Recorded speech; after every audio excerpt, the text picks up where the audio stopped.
香港電台新聞報導。早上8點，而家黃思涵報嘅新聞。財政司司長曾俊華被問到有市民批評新一份施政報告多次提及「一帶一路」，佢話「一帶一路」非常重要，係經濟發展嘅重要環節，希望商界把握機會。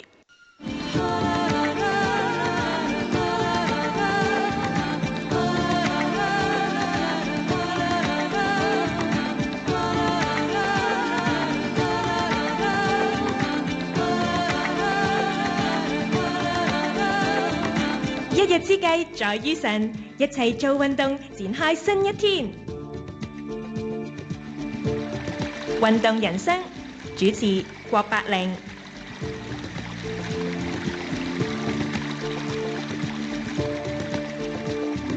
早晨，各位聽眾，你哋好啊！嚟到1月15號星期五早上8點08分嘅運動人生，大家好，我係百靈啊！而家咧室外氣溫係攝氏15度，相對濕度97%啦。咁啊，今日日間氣溫咧會徘徊喺16度左右啦。咁啊，展望週末期間咧間中會係有雨，星期日馬拉松賽事咧雨勢有機會較大啊，氣溫仲會有機會下降添啊！咁今日咧就係星期五，每逢星期五咧喺運動人生裏邊咧就會同大家分享太極嘅，咁所以繼續邀請到中華太極社嘅創會主席，亦都係陳式太極拳嘅傳人馮君利師傅噶。馮師傅早晨，拜年早晨。咁啊，亦都咧另外邀請到一位教練啊，就係中華太極社嘅秘書長劉淑欣教練噶。劉教練早晨。早晨啊，百靈。咁喺過去3集星期五嘅運動人生咧，我哋就分享咗陳式56太極拳競賽套路啊，喺拳譜入邊咧需要咧遵守4點嘅方法咧去練習太極嘅。咁包括咧就係第一點嘅虛領頂勁氣沉丹田啦，咁啊第二點咧就係含胸拔背沉肩聚踭噶，咁啊第三點咧就係鬆腰圓襠屈膝開胯，而最後一點啊，我哋今日會講嘅就係神聚氣斂伸手放長噶。咁啊，劉教練，乜嘢係神聚氣斂伸手放長呢？係啦，只要咧我哋嘅精神集中，我哋氣沉而內斂嘅話咧。咁內斂咧，你可能會問我咩叫內斂？氣沉而內斂。咁可以想像一下，將佢聚埋一齊，然之後收回丹田嗰個意識啦嚇。咁我哋咧就可以引導我哋意識上咧，我哋放長嘅神態啦。促使我哋嘅身姿咧放長，以至到咧可以提高我哋嘅彈性同埋增強我哋嘅膨勁。即係話咧，當我哋嘅精神集中，將我哋嗰個內氣收回丹田，我哋咧可以幫我哋引導我哋嘅意識上邊咧，當我哋嘅四肢、我哋嘅身手可以有一個放長嘅神態。呢樣嘢咧放長咗之後，即係令到我哋咧肌肉放長啦。頭先講緊就係可以提高我哋嗰個彈性啦，同埋當我哋做一啲姿勢嘅時候，嗰個膨勁。咁啊，百靈想問咧，你點樣可以即係感覺到或者 feel 到咧嗰個氣咧，嗰個氣聚埋一齊嘅咧？你還是要即係花啲時間練習，自己領會得多嘅時候咧，咦就會 feel 到嗰度氣出現嘅咧？嗱，一定要花時間去練嘅，其實係有道氣喺度嘅，只不過我哋可能即係初學者啦，初學者嚟講可能未必開始係感覺得到，當慢慢練習多啲嘅時候咧，就會感覺到 feel 到嗰道氣喺度嘅。嗱，初學者咧，其實咧，通常咧，我哋都係以嗰個動作去帶動我哋嗰個氣，以形帶氣。初學者，但係當去到某一個層次嘅時候咧，你就可以做到以氣吹形，啱啱反轉。咁但係呢個就係更資深嘅層次啦。咁同埋咧，學習太極嘅時候，最好就唔好同身邊嘅人傾偈，一定要專心。如果唔係，你好難 feel 到嗰道氣嘅。一定呢個絕對係。因為你掛住講嘢。係啦，一路講嘢一路做。喂，陳師奶點啊？你個仔勤唔勤力啊？咁喺度一路聽一路做，你根本係意會唔到嗰個氣喺度。咁即係其實做咗等於冇做到。係啦，同埋咧，當我哋做呢個神聚氣斂伸手放長嘅時候咧，其實呢樣嘢咧係幫我哋去訓練緊我哋嘅身體各個部位嘅一收一放。咁因為喺太極拳裏邊咧，我哋講彈簧勁、膨勁，咁其實呢個咧其實係講緊一個收一個放個功效啊嘛，收埋嚟彈開放開。咁所以咧呢樣嘢咧係幫我哋咧去訓練我哋嗰個身體覺知嗰個收放嗰個感覺嘅嗰個彈性，做到呢樣嘢咧就可以幫我哋提高我哋身體個質素啦、個靈活啦同埋個靈巧咯。係咁80咧，即係聽翻嚟嘅啫嚇，就唔知真定假啊！咁好多人話咧，咦練習太極咧可以幫助一啲嘅長者啊防禦啊呢個骨質疏鬆嘅，係咪咧？係啊，尤其是喺陳式太極，因為咧我哋講緊下盤嘅鍛鍊係好多噶嘛，係咪？我哋嗰啲下盤嘅虛實嗰個轉換啊，嗰啲動作咧係好多下盤嘅動作，而呢樣嘢咧係可以幫助我哋個骨嗰個密度、骨質嘅密度加強，因為我哋係好負重嘅運動嚟嘅，OK。咁而呢樣嘢咧，因為密度加多咗啦，咁個骨本來好幼嘅，而家變粗咗咯喎，咁啊強壯咗啦，咁佢跌落地下嘅時候唔會篤脆啊嘛，係咪先？通常就因為你密度疏，咁所以個骨一跌好容易就斷，好似支鉛筆咁掉落地下，心口斷開咗咁樣。咁而家我支鉛筆變咗好粗喎，好實喎，唔好咁容易斷咯。係 OK， 咁啊大家就練習得多啦。咁啊尤其是長者啦，唔好話長者，其實年青人咧都要練習得多，因為年青人而家好多即係一啲嘅病痛啊，係提前咗。以前話50肩就係50歲嘅，而家冇啦。30零40歲咧就已經開始有啦，冇錯啦。其實咧80咧都開始咧有呢個嘅50肩啊，因為咧80上一啲嘅運動班咧，咁啊做一啲嘅鬆筋啦，即係右手要咬喺後邊嚇，咁然後另外隻手啊左手咧就要喺後邊嗰度咧喺個背脊度睇下兩隻手指喺個背脊度睇下掂唔掂到，掂唔到嘅。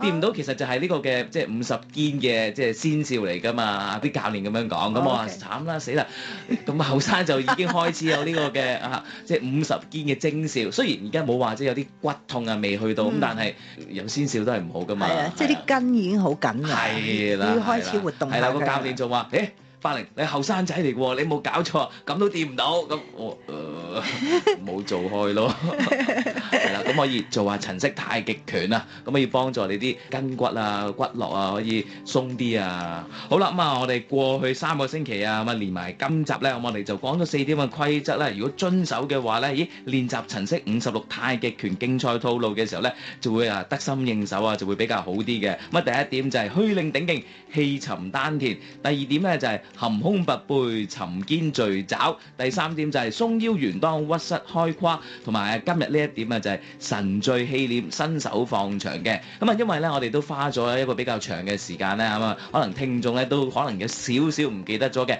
不如劉教練我哋嚟一個總括好嗎？好啊，嗱，太極拳咧主要咧其實我哋講練一個掤勁嘅，嗰個掤勁咧係生於咩咧？就係生於彈性嘅。咁即係話咧，如果我哋要有呢個掤得好咧，呢個掤勁咧，我哋一定係要具彈性。咁彈性咧，而係嚟於咩咧？就係我哋嘅身體可以放長，即係我哋啲肌肉可以放長。OK，咁我哋講過啦，就係身軀同埋上部分點樣放長咧？憑乜嘢去放長咧？就係我哋之前講嗰幾個要領啦。虛領頂勁、氣沉丹田同埋含胸拔背咧，就可以幫我哋上身同埋我哋身軀放長。而我哋咧手同埋足嘅放長咧，就係咧一定要做到嘅咧，就係沉肩聚踭啦、鬆腰圓襠、開胯屈膝。咁如果做到呢幾樣嘢喺我哋手足上面咧，我哋亦都可以幫我哋嘅手腳去放長。咁如果呢啲上肢同埋下身都可以放長到嘅時候咧，我哋已經具備咗我哋去練呢個掤勁嗰個主要嘅因素喺度啦。咁所以咧，如果我哋可以練習到 based on 呢幾個 principle 去練習到呢幾樣嘢嘅時候咧，對我哋練個掤勁嗰個彈性、嗰個自由嘅一收一放，就會絕對係有幫助。係啦，即係呢4點咧，即係等於嗰啲武林秘笈啊，嗰啲要點啊咁重要啊。當你能夠掌握到呢4點嘅話咧，練習陳式56太極拳競賽套路嘅時候咧，就會哇得心應手啊，可以了如指掌啊！自己咧喺屋企慢慢練，亦都可以冇問題嘅。係啦，好咁，不如咧同阿馮師傅傾偈先啦。馮師傅你好，你好，白靈。係啦，咁啊有冇補充咧？關於呢4點？好，就剛才你們講這4點呢，要是說來大家能掌握呢，不管就是說大家打出就是說立身中正啊。就是气沉丹田呢，我在这里补充，再多补充小小呢，气沉丹田和立身中正呢，也是一个形成的对拉的放長，好像上邊領下邊墜，係啦，會產生這個作用。即係永遠都係好似一個相反咁樣嘅，喺度對拉咁樣嘅，係啦，有個練習嗰個彈性喺度，個拉扯啊咁樣嘅。這個說得非常好，因為就是說呢，他每次剛才講了，就是說氣沉丹田和虛靈點睛，就是說呢，再講呢，就是說承接墜肘，舒展大方，它也是產生了一個相反的對稱的力，就是說左右對稱，這是剛才講的是上下，這個講的是上左右，然後就是咱們剛才講的屈膝鬆胯呢，剛才在講的，它也是產生一個左右的對稱力，然後我們再講第4點呢，就是說呢，神聚氣練呢，伸手放長呢，還是講是一個相反的對稱力。在太極拳來講呢，放鬆放長，它講就是大開大合，大開大合，對，大開大合產生一種彈性。練的時候呢，就是大，用的時候就是小，就是它可以遠打，也可以近打，它就產生了一種彈簧勁。它就是說了，彈簧勁就是像我們現在講的彈簧，再就是慢慢大家再能體會，就是人體的肌肉的在一瞬間緊與放，這一瞬間就是說了，可以收緊，可以在瞬間的放鬆，產生了一種爆炸力。明白，明白。OK， 好啊，唔該晒咧，馮師傅同埋劉教練嘅分享㗎。咁啊，呢個時候咧，我哋有請劉教練帶領我哋做熱身，做完熱身之後咧，就學習今日嘅陳式56太極拳競賽套路㗎。你而家聽緊嘅係香港電台數碼35台。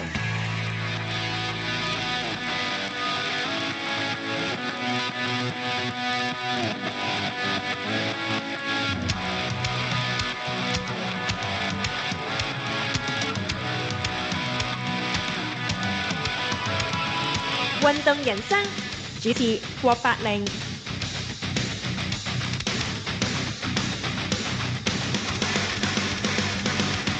我哋以下落嚟呢個動作呢，就叫做獅子抖毛，咁聽個名都好犀利㗎啦。咁呢，其實呢個動作呢，就係對我哋嘅人體五臟六腑嘅內臟呢嘅運動好好嘅，腰肌啦，同埋加強我哋嘅新陳代謝。對血液循環都非常好嘅。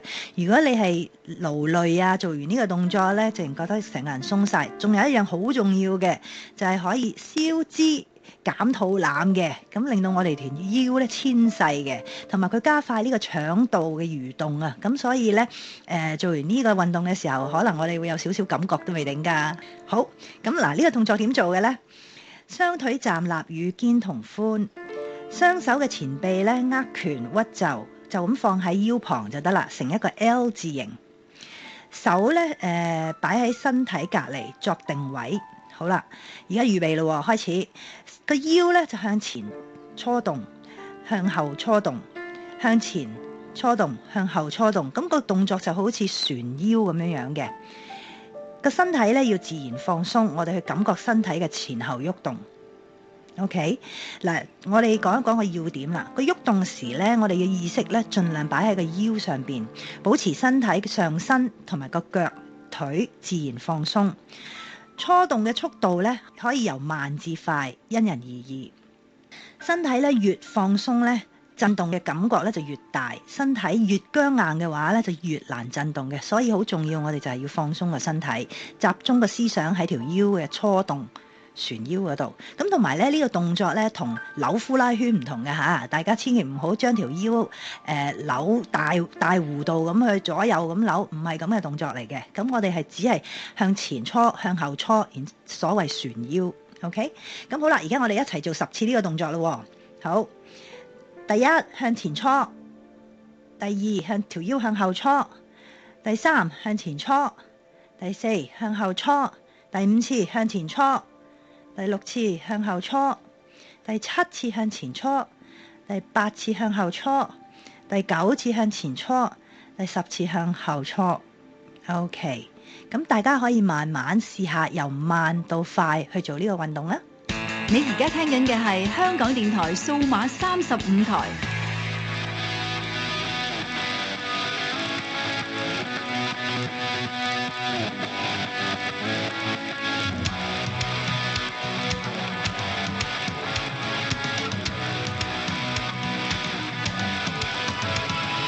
運動人生主持郭百靈。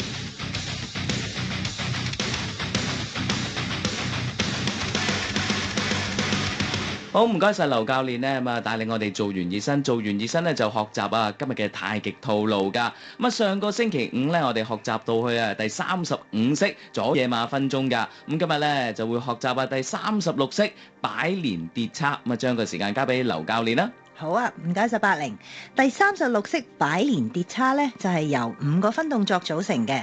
第一個分動作呢，就係轉身旋掌，第二個分動作呢，就係轉身裏按，第三個分動作呢，就係收腳擺掌，第四個分動作呢，就係獨立擺腳，第五個分動作呢，就係震腳跌叉。好啦，咁我哋呢，首先重溫一下第35式嘅左野馬分鬃個最後一個動作係點樣樣嘅先。好，最後個動作呢，就係一個左偏馬步嚟嘅，我哋嘅重心喺左邊啦，而我哋嘅右手呢，就係眉外展，指尖呢，就向住右前上方，掌心向外嘅，而我哋嘅左手呢，就喺向前上方穿出嘅，指尖同鼻高，掌心呢，就向住左後方嘅，眼係望住左手嘅。好，跟住落嚟咧，第36式嘅擺連跌叉啦。第一個分動作係轉身旋掌。嗱，我哋嘅身體重心咧稍移向左腿，上身咧微左轉，隨之咧我哋嘅左手向左前伸，腕咧同肩高，而我哋嘅右手咧就向前向左畫弧於右肩前，我哋嘅右腕咧就稍高於肩，掌心向外嘅，跟住咧，我哋嘅重心稍移向右腿，上身微右轉，隨之咧，我哋嘅左臂屈爭，左手內旋，向左、向後、向右畫弧收於左肩上，指尖向後，掌心向上。右手咧內旋向前，向左畫弧。右臂屈爭，右手繼續向後，向右畫弧於右肩上，指尖咧就向住後，掌心向上。我哋嘅重心移向右腿，上身右轉，隨之咧我哋嘅右手微內旋，向右向前畫弧伸出，個腕咧稍高於肩，而我哋嘅掌心咧就向外嘅。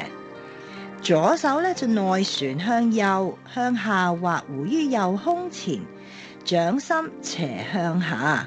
我哋嘅眼咧望住右手。好，跟住落嚟咧就係第二個分動作，轉身裏按。我哋嘅身體咧左轉，重心移向左腿，同時咧我哋兩手向下向左畫弧，左手咧就裏按於左腰前。指尖向右下方，掌心斜向下，而我哋嘅右手咧就置於胯嘅右前方，指尖咧就向住右下方，掌心就斜向下，眼咧就望住右手。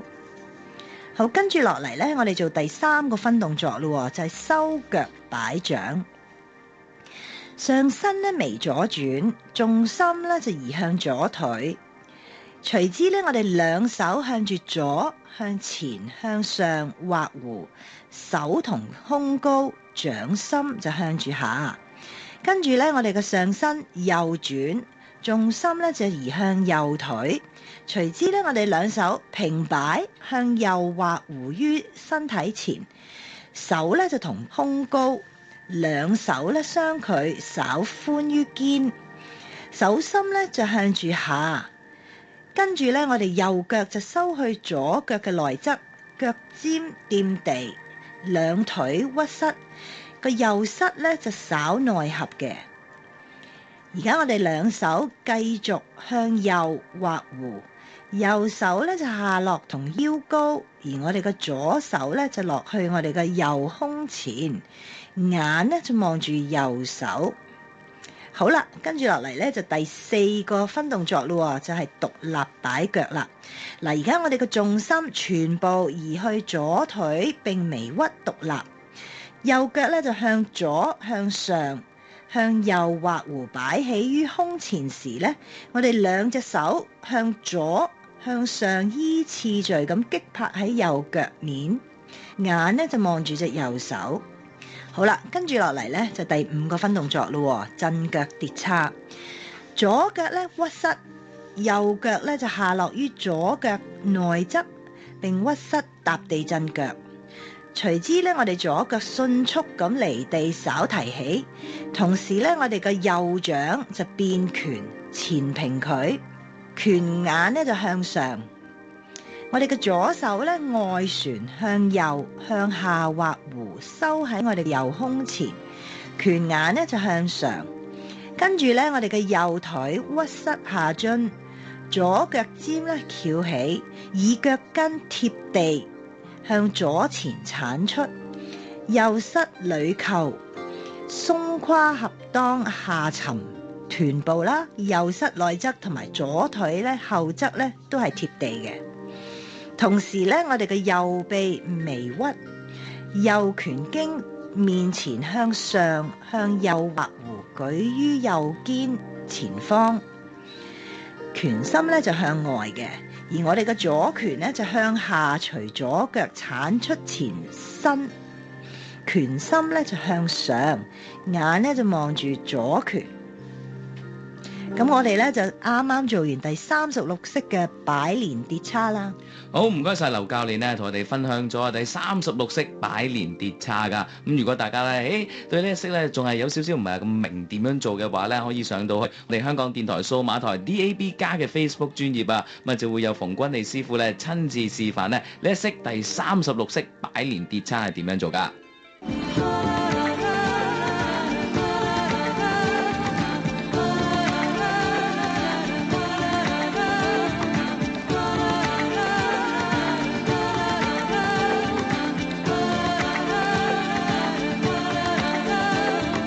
一日之計在於晨，一齊做運動，展開新一天。運動人生主持郭百穎。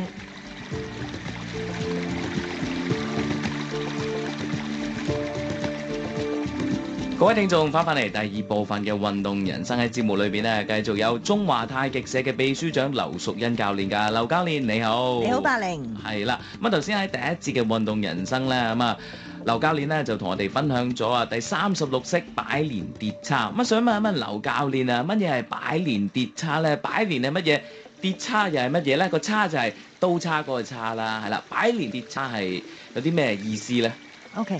擺連咧跌叉咧就係其實我哋隻右腳係畫弧畫一個大圈，即係立體畫弧，即係單腳喺度企，然後用另外一隻腳做一個畫弧咁樣，即係畫一個圈咁樣。係啦，咁即係踢一個大圈啊，可以咁諗啦。即係呢個就係擺連啦。呢個就係一個擺連啦。咁踢完之後咧，跟住咧就震腳。然之後落地跌叉，落地跌叉嘅話咧，即係由一個企動作變咗有一個坐動作。哦，咁咧就坐喺度嘅，即係好似一個一字馬咁樣，但係前面嗰隻腳咧就向前伸直，但係後邊嗰隻腳咧就唔伸直啦，就屈曲咁樣嘅。冇錯啦。OK，咩叫震腳跌叉咧？因為第5個分動作咧係震腳跌叉。咁啊頭先你就話講到，做完一個擺連，即係做完一個係咪踢腳踢一個大圓圈，然後就震腳跌叉。咁震腳意思係咪真係震住隻腳咁樣咧？應該唔係嘅。震腳嘅意思係當你用嗰隻右腳做咗呢個擺連，畫咗一個大弧形，踢出一個大圈嘅時候咧，呢隻腳咧跟住連埋我哋嗰個氣啦向下沉，咁隻腳咧就向下沉，咁所以震腳。震腳嘅意思唔係腳震震，而係將嗰道氣沉落去嗰陣時，帶動我哋隻腳下沉。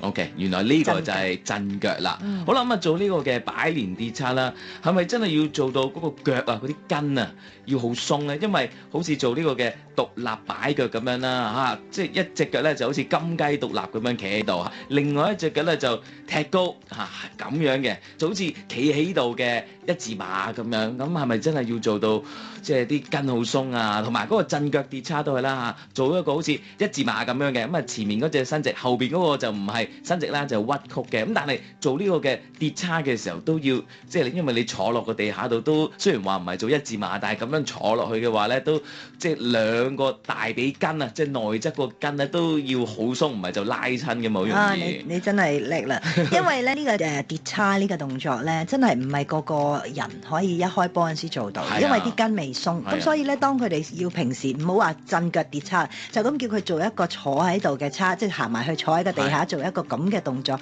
嘅叉咧，佢都未必可以坐得直，因為咧兩邊嘅筋未可以鬆得開，都會留一個好似三角形嘅空間喺度。係啊，同埋歪埋一邊。係啦。咁所以咧，一定要慢慢坐鬆咗，唔好夾硬嚟。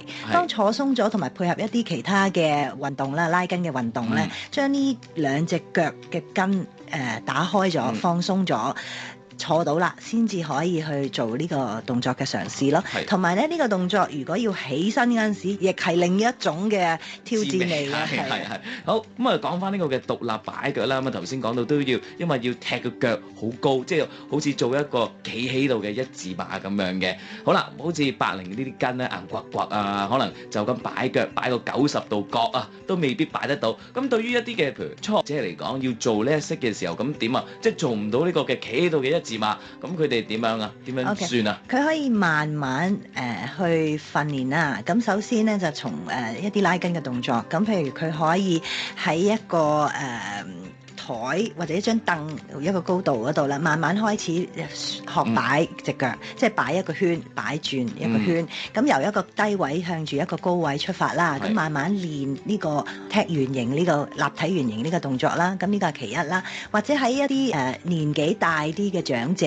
嘅時候咧，佢可能咧就未必去做一個立體嘅獨立踢畫圓啦。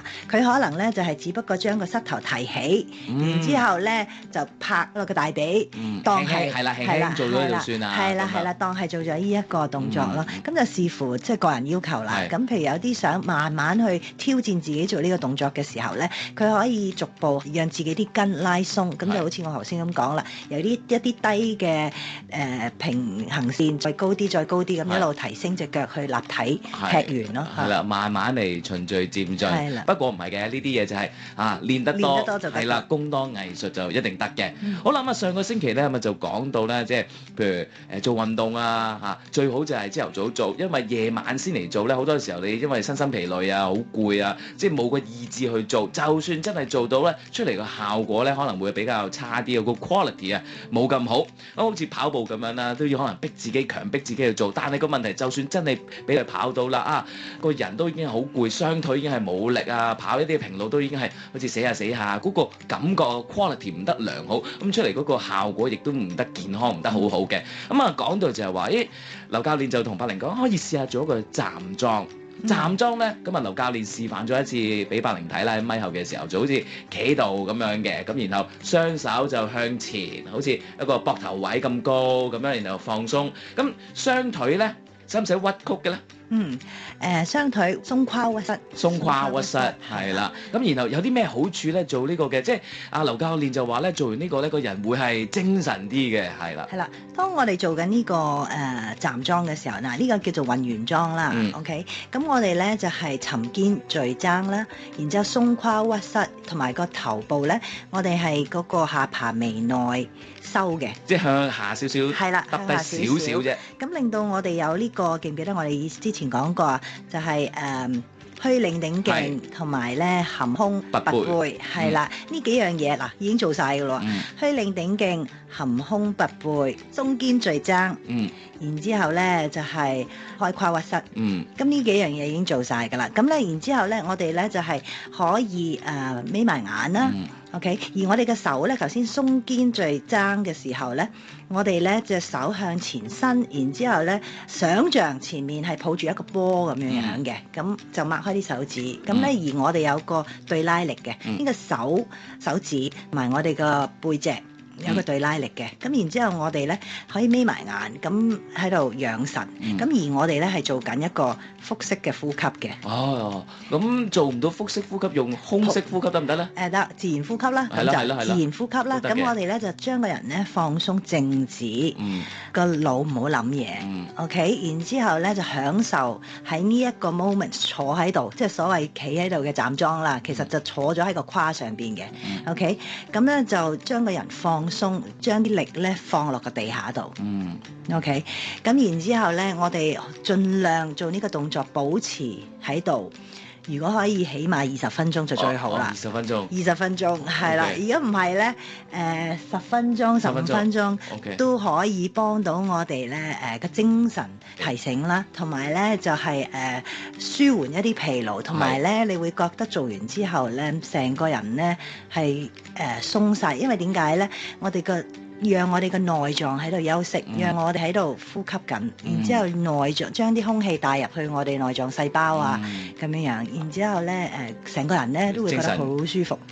同埋咧站樁咧，你初頭做嗰陣時係最辛苦，因為你要去靜止個人10零20分鐘咁啊嘛。但係咧其實咧日子有功咧，如果你每晚都可以堅持呢樣嘢做20分鐘咧，你漸漸咧會站上癮嘅喎。你唔站咧，你覺得唔舒服嘅。你知唔知啊？咁所以咧，其實站樁，因為你站咗樁咧，你就感受到佢對你嘅好處。係啊，最衰啦喺港鐵嗰度咧，即係嗰個車廂咧一喐緊嘅時候咧，搖搖噏噏嘛，你想站樁養神都唔得啊！如果架車廂唔係咁搖搖噏噏嘅話咧，你都可以做下呢個站樁，唔好浪費時間。然後你一落港鐵嘅時候，成個人精神晒，返到公司成個人即係哇精神好多咧，老細見到你，咦？好精神喎個樣，即係成個人嗰個表現啊，或者個外觀咧都完全唔同晒㗎。咁啊，公司嘅人啊，對你嗰個感覺亦都會良好好多。即係你一個瞓覺嘅樣翻到公司，人哋會點諗咧？人哋會覺得哇，你嘅琴晚唔知去邊度玩嚟啊！但係你一個精神嘅樣，你公司人見到你兩回事。嗰日嗰個態度啊，嗰個幸運指數咧，亦都會高翻好多。冇錯冇錯。好，咁呢個時候咧，我哋聽聽健康小貼士，聽完翻嚟咧就會重溫多一次第36式擺連跌叉㗎。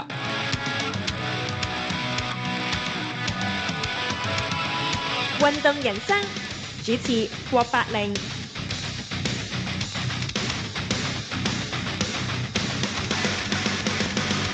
咁上個星期五咧，我哋學習到去第35式左野馬分鐘㗎。咁今日咧就會學習第36式擺連跌叉。咁將個時間交俾劉教練啦。好啊，唔該晒百靈。第36式擺連跌叉咧，就係由5個分動作組成嘅。第一個分動作咧就係轉身旋掌，第二個分動作咧就係轉身捋按，第三個分動作咧就係收腳擺掌，第四個分動作咧就係立擺腳，第5個分動作咧就係震腳跌叉。好啦。咁我哋咧首先重溫一下第35式嘅左野馬分鐘嘅最後一個動作係點樣樣嘅先。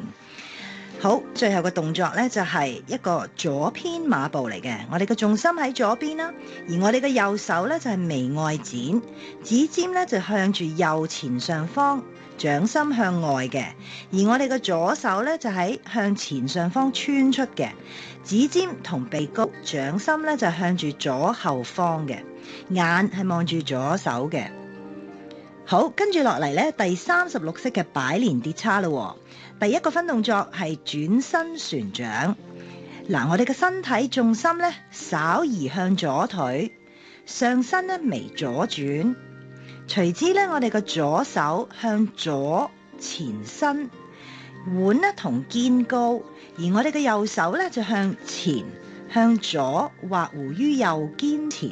我哋嘅右腕咧就稍高於肩，掌心向外嘅。跟住咧，我哋嘅重心稍移向右腿，上身微右轉。隨之咧，我哋嘅左臂屈踭，左手內旋，向左、向後、向右畫弧收於左肩上，指尖向後，掌心向上。右手咧內旋向前，向左畫弧，右臂屈踭，右手繼續向後，向右畫弧於右肩上，指尖咧就向住後，掌心向上。我哋嘅重心移向右腿，上身右轉，隨之咧我哋嘅右手微內旋，向右向前畫弧伸出，個腕呢稍高於肩，而我哋嘅掌心咧就向外嘅。左手咧就內旋向右，向下畫弧於右胸前，掌心斜向下。我哋嘅眼呢望住右手。好，跟住落嚟咧就係第二個分動作，轉身裏按。我哋嘅身體咧左轉，重心移向左腿，同時咧我哋兩手向下向左畫弧，左手咧就裏按於左腰前，指尖向右下方，掌心斜向下，而我哋嘅右手咧就置於胯嘅右前方，指尖咧就向住右下方，掌心就斜向下，眼咧就望住右手。好，跟住落嚟咧，我哋做第三個分動作咯，就係收腳擺掌。上身咧微左轉，重心咧就移向左腿，隨之咧我哋兩手向住左向前向上畫弧，手同胸高，掌心就向住下。跟住咧我哋上身右轉，重心咧就移向右腿，隨之咧我哋兩手平擺向右畫弧於身體前，手咧就同胸高，兩手咧相距稍寬於肩，手心咧就向住下。跟住咧我哋右腳就收去左腳嘅內側，腳尖掂地，兩腿屈膝，個右膝咧就稍內合嘅。而家我哋兩手繼續向右畫弧，右手咧就下落同腰高，而我哋嘅左手咧就落去我哋嘅右胸前，眼咧就望住右手。好啦，跟住落嚟咧就第四個分動作咯，就係獨立擺腳啦。嗱，而家我哋嘅重心全部移去左腿並微屈獨立，右腳咧就向左向上向右畫弧擺起於胸前時咧，我哋兩隻手向左向上依次序咁擊拍喺右腳面，眼咧就望住隻右手。好啦，跟住落嚟咧就第五個分動作咯，震腳跌叉。左腳咧屈膝，右腳咧就下落於左腳內側，並屈膝踏地震腳。隨之咧，我哋左腳迅速咁離地稍提起，同時咧我哋嘅右掌就變拳前平佢，拳眼咧就向上。我哋嘅左手咧外旋向右向下畫弧，收喺我哋嘅右胸前，拳眼咧就向上。跟住咧，我哋嘅右腿屈膝下蹲，左腳尖咧翹起，以腳跟貼地向左前鏟出，右膝裏扣，鬆胯合當下沉，臀部啦、右膝內側同埋左腿咧後側咧都係貼地嘅。